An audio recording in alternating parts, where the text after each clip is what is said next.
사랑하는 우리 청소년부 학생 그리고 교사 여러분, 어디에 있든지 하나님께서 함께하는 줄로 믿습니다. 우리가 주님 안에서 다시 이곳에서 만날 때까지 여러분들을 지키시고 하나님께서 여러분들과 함께 하시길 기도하겠습니다.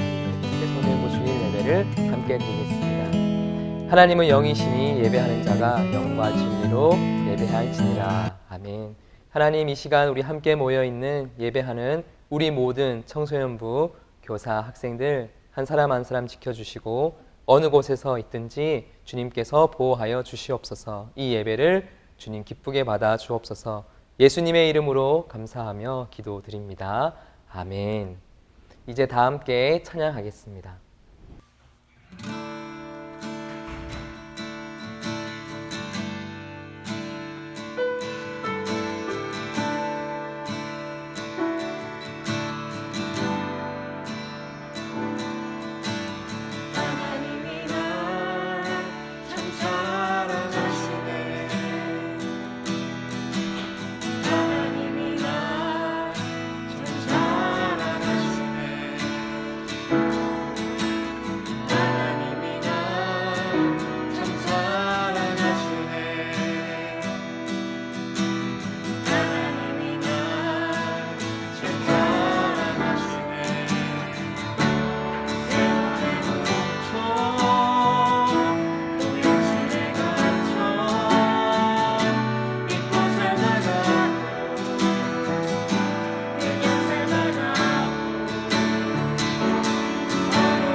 장 1절과 6절에서 11절 말씀입니다.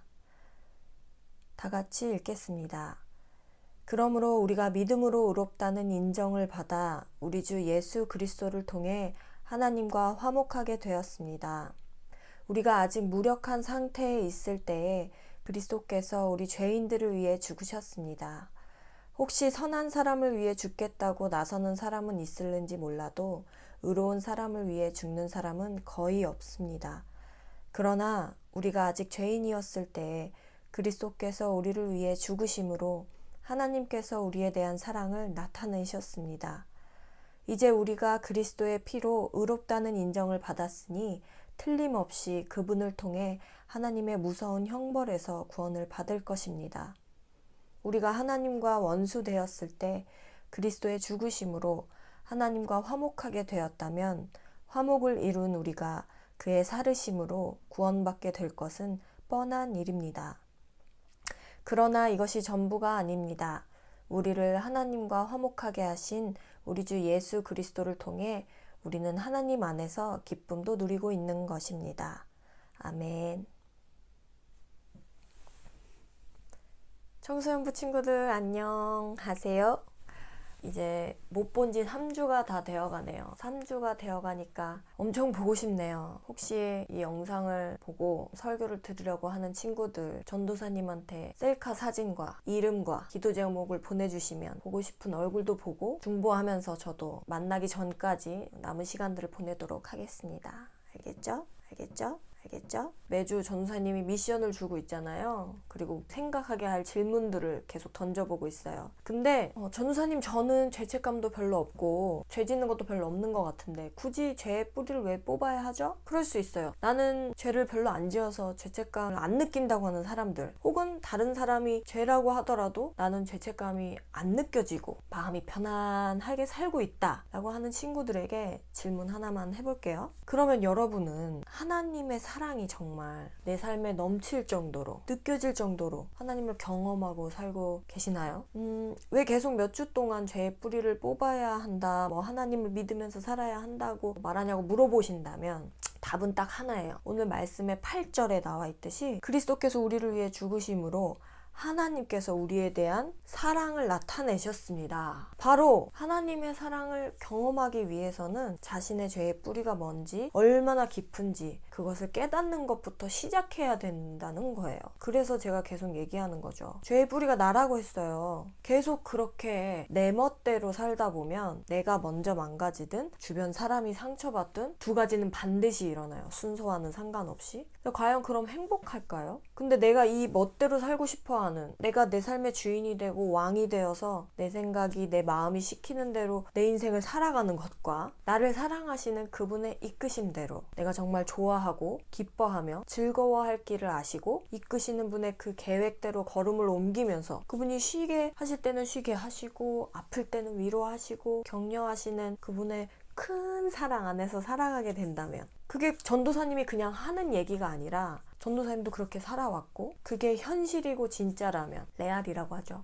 여러분 어떻게 하시겠어요? 내 멋대로 살다가 나도 망가지고 다른 사람도 상처받고 그렇게 살아가는 게 낫겠어요? 아니면 크신 사랑 안에서 행복을 누리면서 살아가는 게 낫겠어요? 하나님은 그냥 여러분이 행복하길 원하세요. 그분의 사랑을 누리면서 그분의 인도하심을 따라 그냥 예수님과 하나님과 서로 충만하게 사랑하듯이 누리는 그 사랑을 여러분들도 그분들 틈에서, 그 안에서 같이 사랑받으며 살아가길 원하시는 거예요. 그래서 그 사랑을 우리가 누리기 위해서 하나님께는 어떻게 하셨을까? 오늘은 어떻게 뽑으실까? 라는 주제로 설교를 하려고 합니다. 저번 주에 누가 죄의 뿌리를 뽑을 수 있었다고 했나요, 제가? 네!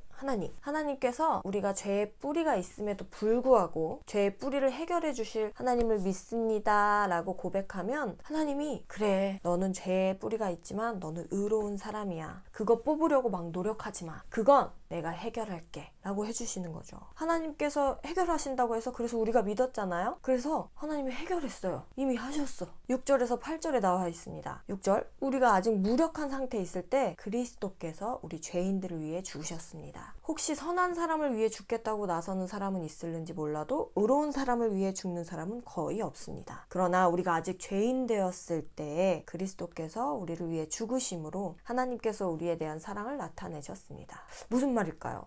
이거 간추려서 얘기해보면 각자 상상을 해보세요. 내가 수영을 못해. 근데 내 앞에서 두 사람이 물에 빠졌는데 한 사람은 내가 굉장히 좋아하고 아끼는 사람이고 한 사람은 막 뉴스에서도 나왔던 나쁜 사람이에요. 그러면 나는 누굴 구할 수 있을까요? 내가 수영을 못하니까 내가 아끼고 좋아하는 사람을 구하기도 망설여지는 그 순간에 과연 나는 나쁜 사람을 구하려는 마음이 들까요? 시도조차 해볼까요? 죽어 마땅해 보이는 혹은 나쁜 짓을 한 사람들은 그냥 물에 떠내려가게 내버려 두겠죠. 그런 말씀이에요. 너희가 착한 사람도 자기의 목숨을 걸고 대신 죽기가 힘들 텐데 나쁜 사람을 위해 죽을 사람이 과연 어디 있겠냐. 그런데 하나님은 안 그러셨다는 거예요. 우리가 죄에서 못 빠져나와서 허덕이고 있을 때, 죄책감으로 괴로워할 때, 그리고 이 죄를 내가 어떻게든 해결해 보려고 노력하는데도 잘 안 될 때, 심지어는 죄 짓는 것을 즐기고 내가 하는 게 죄인지도 모를 뿐더러 하나님이 무슨 상관이냐 외치고 또 하나님을 믿지 않고 의심하고 하나님 따위 무시해버리는 그런 마음들이 있는 사람들에게까지 그때 하나님은 그 사람들을 위해서, 마땅히 죽어도 되는 사람들을 위해서 자신의 하나뿐인 아들을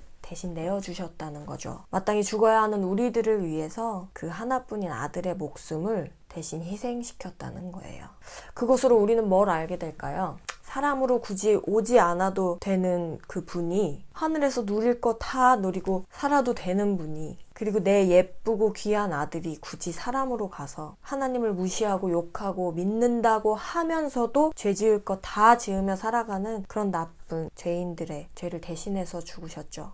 우리의 죄의 대가는 우리를 너무 사랑하시는 분의 아들이 대신 죽는 것. 사순절 기간은 예수님의 고난과 죽음을 묵상하는 기간입니다. 여러분, 이 기간 동안 우리는 하나님이 우리를 위해서 얼마나 멀리 가셨는지를 봐야 해요. 어떤 지경까지 내려가셨는지, 어느 정도로 처절하게까지 바닥을 치셨는지, 우리에게 그 사랑을 전해주시기 위해서, 그 사랑을 확실하게 보여주시기 위해서 어디까지 자신을 찢으셨는지, 자신의 사랑하는 아들을 어떻게까지 내놓으셨는지. 그럼 이렇게 질문하는 사람들이 있을 거예요. 하나님이 그러면 어떻게 하셨는지는 알겠는데, 이미 알고 있었는데, 그럼 우리는 어떻게 해야 하죠? 저번 주에 다른 종교들 얘기했었잖아요. 그 종교들과 하나님을 믿는 사람들의 차이는요, 다른 종교들은 내가 노력을 아주 많이 해야 돼요. 어떻게? 다른 사람들과 인연을 끊고 산속에 들어가 살던지, 세상과 단절을 하면서 살던지, 아니면 봉사나 선행 이런 걸 엄청 열심히 해서 살던지, 자기 몸에 상처를 내고 아프게 하고 이러면서 내 스스로 노력을 하면 이 세상의 고통이나 번민, 자신의 염려나 걱정, 또는 계속해서 드는 나쁜 생각들, 나쁜 마음들을 해결할 수 있을 거라 믿어요. 다른 종교들은 그렇게 하고 있고요. 그렇지만 우리 하나님을 믿는 사람들에게는 은혜가 있다는 거예요. 값없이 주어지는 은혜. 그런 것들을 하지 않아도 되는 은혜. 오늘 말씀 1절에 이렇게 나와 있죠. 그러므로 우리가 믿음으로 의롭다는 인정을 받아 우리 주 예수 그리스도를 통해 하나님과 화목하게 되었습니다. 너희가 뭘 해서 그 행동으로, 그 행위로 구원을 받는 게 아니라 그냥 내가 너희를 이만큼이나 사랑해서 너희가 나쁜 죄를 지었을지라도, 나를 욕했을지라도, 나를 의심했을지라도, 나를 믿지 못했을지라도 그거 대신해서 내가 대신 죽을 테니까, 죽었으니까 이미, 그리고 죽기만 한 것이 아니라 부활과 함께 다시 살게 했으니까, 그러니까 너희도 이제는 나와 함께 행복하게 살아. 이 땅 어디에서든. 이걸 믿기만 하면 너희는 이미 구원받은 거야. 믿음으로 의롭다고 하시는 하나님에게 구원을 받은 거예요. 그런데 중요한 건, 우와, 전도사님, 그러면 진짜 우리는 믿기만 하면 돼요? 하나님, 저는 예수님이 저의 죄를 대신해서 돌아가신 것을 믿어요 라고 말하면 구원을 받죠. 그리고 이렇게 고백만 하면 되는 건가요? 교회도 안 나가고 봉사도 안 하고 다른 종교들처럼 선행도 안 하고 그래도 되는 거 아니에요? 그 질문에 대한 답은 다음 주 설교에서 하도록 하겠습니다. 그러니 다음 주 설교도 꼭 들어야 하겠죠? 맨날 이렇게 다음 주에 연결해서 하니까 좀 짜증나는 친구들은 없겠죠? 네, 여러분 혹시 설교를 이 3월에 들어와서 처음 듣거나 혹은 띄엄띄엄 듣는 친구들은 꼭 첫째 주부터, 3월 첫째 주부터 5주간 설교를 계속 쭉 이어서 봐야 돼요. 왜냐하면 5주치 설교를 주제가 계속 이어지도록 제가 잡아놨어요. 그래서 하나만 들으면 전도사님이 무슨 말을 하는지 이해가 안 갈 거예요. 안 들은 친구들은 설교가 평소보다 많이 짧으니까 다시 이어서 들으셨으면 좋겠습니다. 기도하고 마치겠습니다. 우리를 위하여 마음과 몸 모두 바닥까지 내려놓으신 하나님, 그 사랑과 그 아픔과 그 은혜를 기억하며 우리 모두가 이 사순절 기간을 보내길 원합니다. 함께 서로 만나지 못하고 있지만 중보하는 마음으로, 사랑하는 마음으로 서로를 생각하며 기도하게 하시고 각자의 자리에서 이 사순절 기간을 보내고 돌아와 함께 기쁨으로 주님의 부활을 누리며 살아가는 우리가 될 수 있도록 인도해 주세요. 예수님의 이름으로 기도드립니다. 아멘.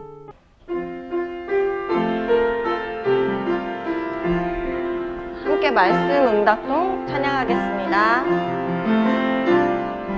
이 말씀 따라 사는 동안 지치지 않게 하시고, 이 말씀 따라 사는 동안 주님 나라 이루소서.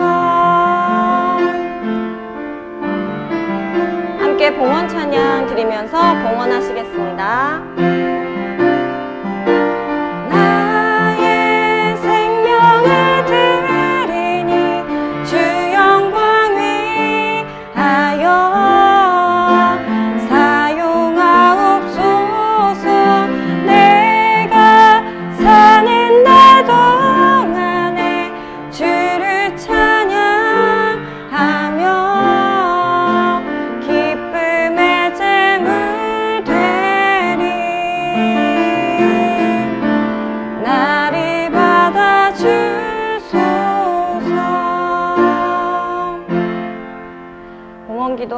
기도하겠습니다. 하나님 감사합니다. 오늘도 주님 앞에 귀한 예물 올려드립니다. 이 예물이 하나님 나라와 우리 교회 위에 그리고 우리 청소년부 위에 귀하게 쓰일 수 있도록 인도하여 주시고 요즘 코로나 바이러스로 인하여 힘들어하고 있는 모든 우리나라 사람들 또한 전 세계 많은 사람들이 하나님 이 병으로부터 자유할 수 있도록 주님께서 치유의 은사로 함께 부어주시고 또한 은혜로서 우리의 모든 삶을 지켜주시고 보호하여 주실 줄 믿으며 예수님의 이름으로 기도드립니다. 아멘. 네, 우리 함께 끝송 찬양 부르시겠습니다.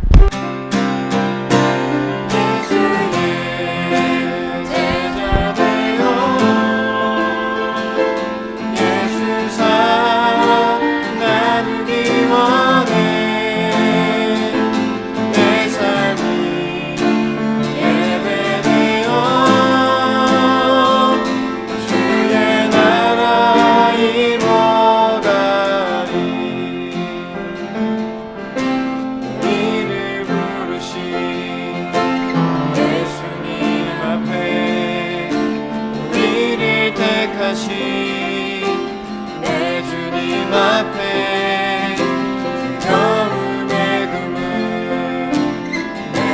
내려두고 예수께로 나갑니다.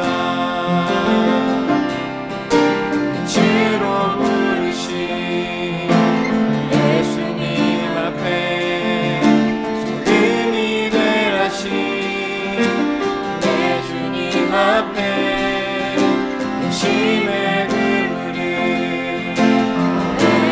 내려두고 예수께로 나갑니다. 예수의 제자 되어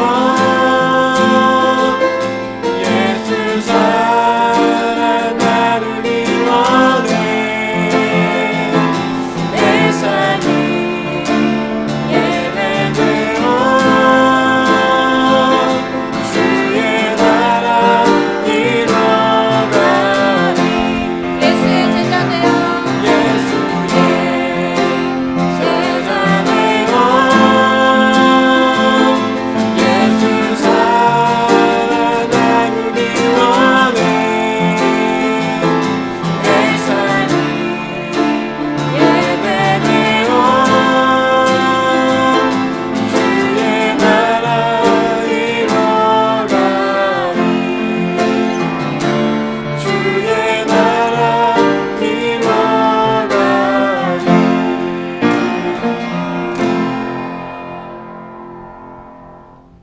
청소년부 모든 학생들, 교사들의 삶이 될 수 있길 바랍니다. 다 함께 기도하겠습니다. 주 예수 그리스도의 은혜와 하나님의 크신 사랑과 성령님의 감화감동 충만하심이 말씀을 붙들고 믿음으로 살아가기를 원하는 우리 모든 동숭의 청소년부, 우리 학생들, 교사들 모든 가정과 일터 가운데 이제로부터 영원토록 함께 하시길 간절히 축원하옵나이다. 아멘.